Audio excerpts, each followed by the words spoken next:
Selamat datang di channel Jendela Sains. Di video ini kita akan membahas peluang part yang pertama, yaitu tentang percobaan, ruang sampel, kejadian, dan peluang suatu kejadian. Simak terus video ini sampai akhir. Sebenarnya bab tentang peluang ini sudah pernah kalian pelajari waktu di SMP. Hanya waktu itu yang dipelajari hanyalah peluang untuk kejadian-kejadian yang sederhana. Ya, di sini kita akan review, kemudian kita perdalam lagi menggunakan teknik kaidah pencacahan juga yang kalian pelajari di bab sebelum ini. Kita gunakan untuk menyelesaikan soal-soal peluang untuk kejadian-kejadian atau kasus-kasus yang lebih kompleks. Oke, tapi di sini kita mulai dari istilah-istilah peluang terlebih dahulu. Ada percobaan, ruang sampel, titik sampel, dan kejadian. Untuk menjelaskan istilah-istilah ini, saya pakai contoh soal. Jadi ini contoh bintang. Ya, di sini saya kasih kode contoh bintang. Nanti kalau ada di slide berikutnya atau part-part berikutnya, contoh bintang itu maksudnya ini, yaitu tentukan peluang munculnya mata dadu prima ganjil pada pelemparan sebuah dadu. Ya, kalian semua tahu ya, dadu bentuknya seperti ini. Bentuknya adalah kubus, berarti memiliki 6 buah sisi. Setiap sisi itu ada mata dadu. Mulai mata dadu 1, 2, 3, 4, 5 sampai mata dadu 6. Nah, terus di sini kita mulai dari istilah yang pertama, yaitu percobaan. Percobaan merupakan suatu kegiatan yang dilakukan satu kali atau lebih dengan suatu hasil yang dapat disimpulkan. Pada contoh bintang, percobaannya itu adalah pelemparan sebuah dadu. Di sini kalau nggak ada keterangan apa-apa, berarti dilemparnya cuma sekali, gitu ya. Jadi pelemparan sebuah dadu satu kali. Oke, nah terus gini. Ini ada kata-kata dengan suatu hasil yang dapat disimpulkan. Maksudnya gimana? Gini, kalau kalian misalkan bermain ya menggunakan dadu, dilempar, terus kemudian posisi dadu seperti ini. Maka ini kesimpulannya apa? Kesimpulannya kalian mendapatkan mata dadu 6, karena 6 yang menghadap atas. Gitu kan ya? Yang dilihat yang menghadap atas. Ya, itu maksudnya hasil yang disimpulkan. Oh, keluar mata dadu 6. Yang ini kalau kalian lihat, dadu satunya ini, sisi yang menghadap atas itu mata dadu 3. Ya, berarti hasilnya mata dadu 3. Dilihat sisi yang menghadap atas. Hasil yang dapat disimpulkan itu maksudnya seperti itu. Oke. Yang kedua, ruang sampel. Ruang sampel merupakan himpunan semua hasil yang mungkin dari suatu percobaan. Yang namanya himpunan itu kan harus diawali dan diakhiri dengan kurung kurawal. Kemudian di dalam kurung kurawal itu ada anggota-anggota dari himpunan tersebut. Nah, di sini ruang sampel tadi himpunan semua hasil yang mungkin. Semua hasil yang mungkin tadi kalau misalkan dadu dilempar, apa saja kemungkinannya? Ya ini kan, bisa muncul mata dadu 1, mata dadu 2, mata dadu 3, 4, 5, dan 6. Ya kan? Berarti di sini, ruang sampelnya ya himpunan itu semua. Semua hasil yang kemungkinan muncul. 1, 2, 3, 4, 5, 6. 7 nggak ada, kan nggak mungkin ya. Jadi 1, 2, 3, 4, 5, 6 ini adalah ruang sampel. Berikutnya, titik sampel.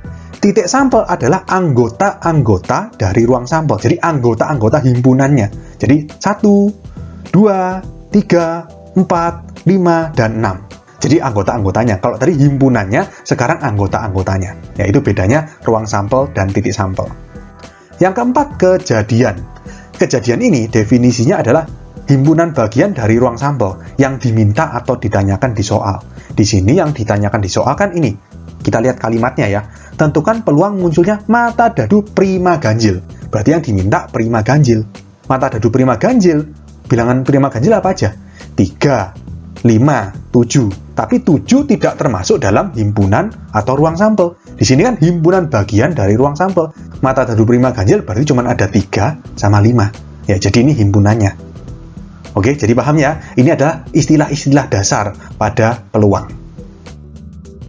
Berikutnya kita ke frekuensi relatif dan peluang suatu kejadian.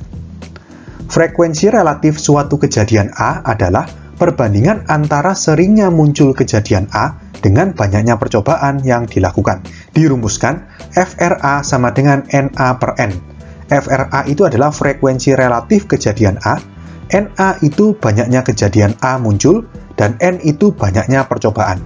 Oke, misalkan seperti ini. Saya ambil contoh seperti contoh bintang tadi ya, pelemparan sebuah dadu. Ya. Misalkan dadu itu dilempar 10 kali, berarti banyaknya percobaan atau N-nya itu 10. Maka kan gini, misalkan dilempar pertama kali, keluar mata dadu 4 gitu ya, dicatat, keluar 4. terus dilempar lagi, keluar 6, dicatat. Gitu terus sampai 10 kali.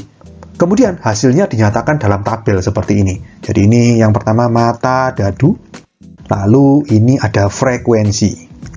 Mata dadu kan ada 1, 2, 3, 4, 5, 6. Lalu frekuensinya misalkan ini 3, 2, 1, 1, ini sudah 7 ya. Berarti misalkan ini 1, terus ini 2. Frekuensi itu maksudnya seberapa sering muncul mata dadu yang bersangkutan. Jadi maksudnya mata dadu 1 muncul 3 kali dari 10 kali percobaan yang dilakukan. Terus mata dadu 2 muncul 2 kali, mata dadu 3 muncul sekali, mata dadu 4 muncul sekali, mata dadu 5 muncul sekali, mata dadu 6 muncul 2 kali. Kalau kalian tambah, 3 tambah 2 tambah 1 tambah 1 tambah 1 tambah 2, ya harus sama dengan 10 banyaknya percobaan. Ngerti ya? Nah, lalu seperti ini, kita cari frekuensi relatif masing-masing. Kita mulai dari mata dadu pertama. Frekuensi relatif kan banyaknya kejadian A muncul, berarti banyaknya mata dadu 1 muncul. Berapa kali? 3 kali. Berarti 3 per banyaknya percobaan, 10. Berikutnya, mata dadu 2, banyak munculnya 2 kali. Dibagi banyak percobaan, 10. Ya sudah, gampangannya tinggal frekuensi ini kalian bagi sama N atau 10. Jadi yang ini 1/10, yang ini 1/10, yang ini 1/10, yang ini 2/10. Kalau kalian total, 3/10 plus 2/10 plus 1/10 plus 1/10 plus 1/10 plus 2/10 ini sama dengan 10/10 atau 1. Ya. Jadi total frekuensi relatif dari semua kejadian yang mungkin itu sama dengan 1. Oke? Nah, gini, kita coba pakai logika ya. Di sini, dadu itu kan bentuknya kubus. Berarti kan ke-6 sisinya itu kongruen.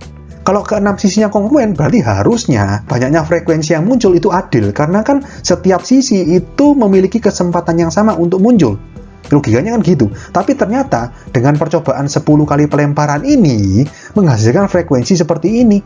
Ya, ini timpang. Ada yang muncul 3 kali, ada yang muncul cuma sekali. Nah, inilah nanti hubungannya frekuensi relatif dengan peluang suatu kejadian.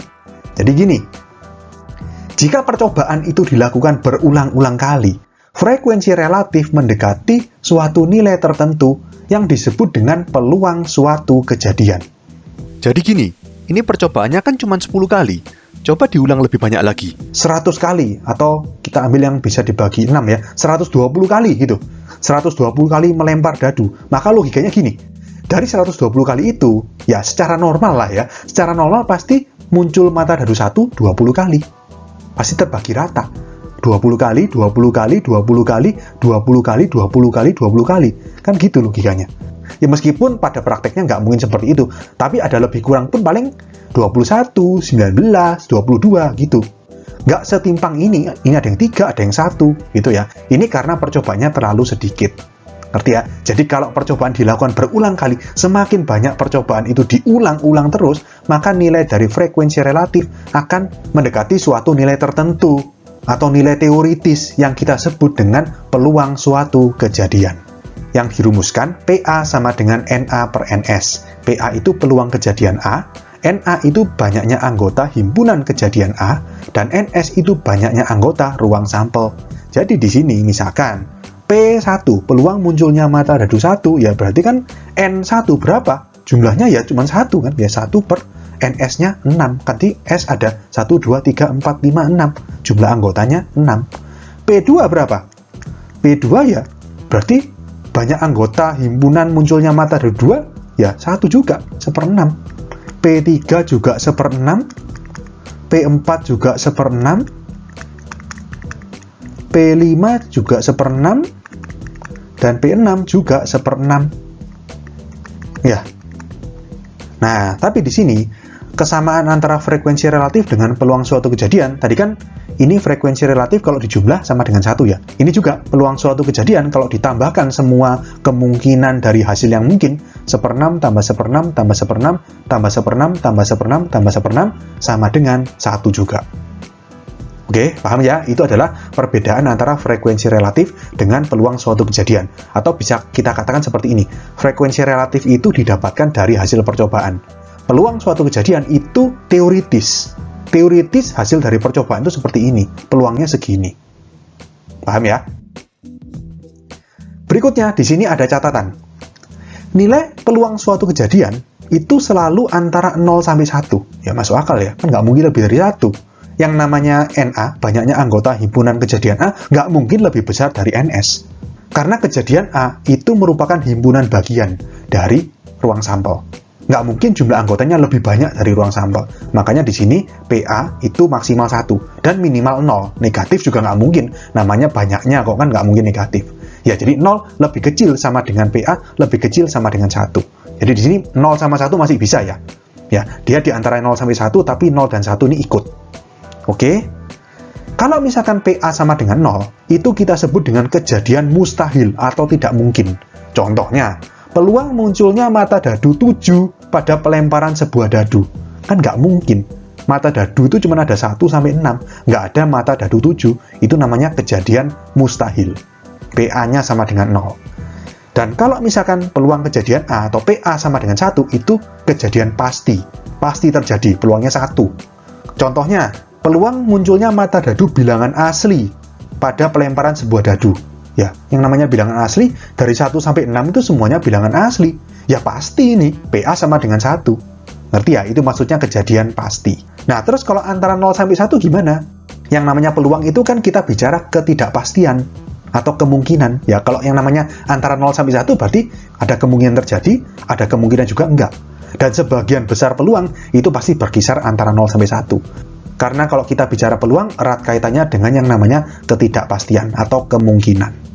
Oke? Nah, kalau kita kembali ke contoh bintang, peluang munculnya mata dadu prima ganjil pada pelemparan sebuah dadu adalah NA-nya berarti kan tadi mata dadu prima ganjil kan 3 sama 5, berarti NA-nya 2. NS-nya 6, berarti 2/6 atau sama dengan 1/3. Oke, paham ya? Oke, sekian untuk video kali ini. Untuk melihat playlist lengkap dari bab ini, bisa kalian klik thumbnail yang ada di sebelah kanan atas ini. Jika ada pertanyaan, saran, maupun kritik, bisa kalian tulis di kolom komentar. Semoga bermanfaat dan sampai jumpa di video selanjutnya.